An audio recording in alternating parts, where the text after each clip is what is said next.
Honorable Safari Nganizé Jacques, bonjour. Bonjour, monsieur le journaliste. Vous êtes président national du parti politique Pareco-PAP et député national élu de Massissi. Honorable, quelle analyse vous faites par rapport à la tenue des élections en 2023, juste prévu au mois de décembre, sur toute l'étendue du territoire national et plus particulièrement dans la partie est de la RDC? Merci pour la question. Comme vous venez de le dire, moi je suis député national élu de Massissi et président national de Pareco-PAP. Je suis à Goma dans le cadre des vacances parlementaires, mais je suis également à Goma pour superviser le dépôt de nos listes de candidature. Notre parti est membre du regroupement dénommé Coalition des démocrates CODE.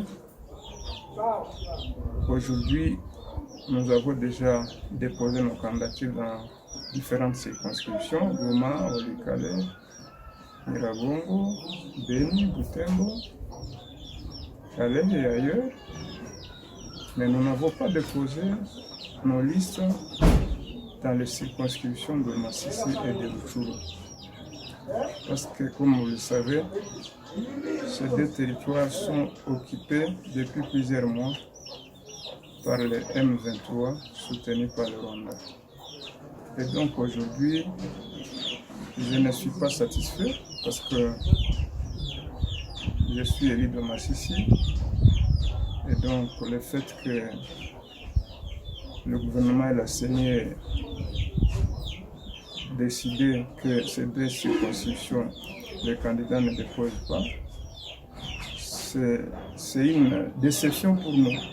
Parce qu'en fait, nous devons bénéficier de tous les droits, que bénéficient tous les autres candidats. Et comme vous le savez, notre population, la population de Massissi et de Rutshuru, n'a pas été enrôlée. Ça signifie qu'aujourd'hui, ceux qui voyagent, ils ont des difficultés même de voyager. Pour quitter Massissi Goma, il y a toujours des tracasseries sur la route, des forces de sécurité qui demandent des cartes, alors qu'elles savent que la population ne s'est pas fait enrôler. Et donc c'est quand même inquiétant. Et le fait de ne pas enrôler dans la circonscription de Massissi et de Rutshuru, et le fait de poursuivre le processus électoral sans ces deux circonscriptions, c'est en fait de donner un argument solide à l'adversaire qui va l'exploiter pour son compte. Deux territoires sans élection honorable, la population commence à désespérer.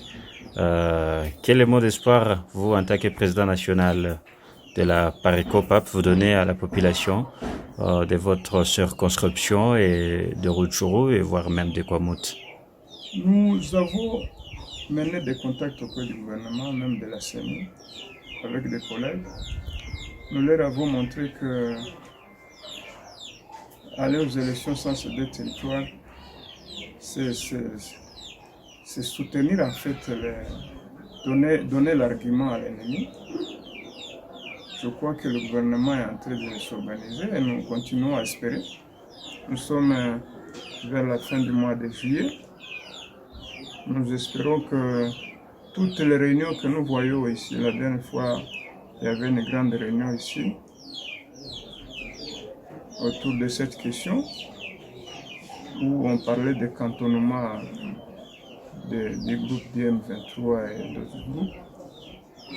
Et donc nous attendons, parce qu'en tout cas nous estimons que si le gouvernement organise les élections sans les deux territoires, ça serait un mauvais message pour notre population qui a résisté pendant plusieurs mois.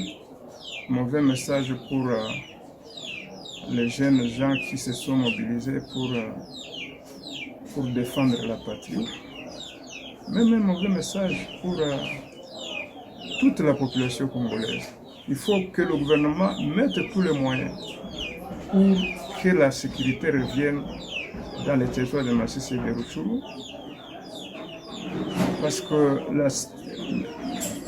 la République a des pays frères, des organisations amies. Nous avons suivi depuis plusieurs semaines que les forces de la SADC devaient venir appuyer pour superviser ces cantonnements, mais jusqu'à maintenant, on ne voit pas ces forces. Pendant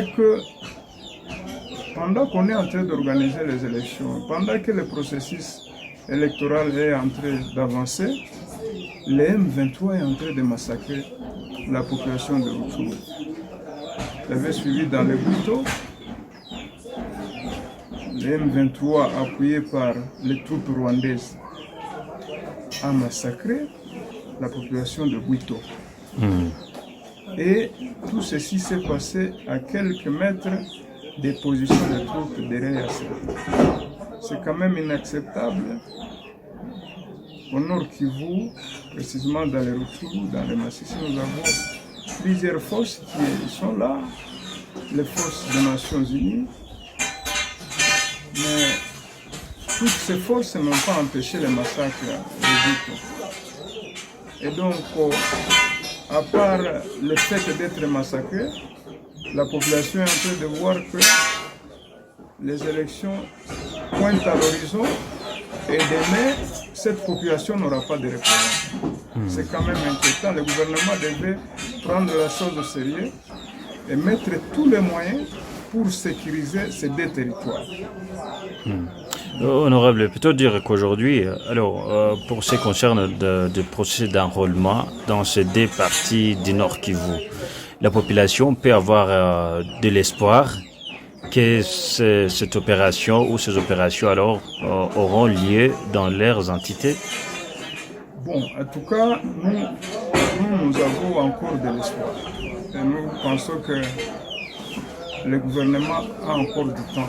Parce que si la sécurité revenait, même pendant un mois, tout simplement, on peut enrôler toute la population de Rutshuru et de Masisi.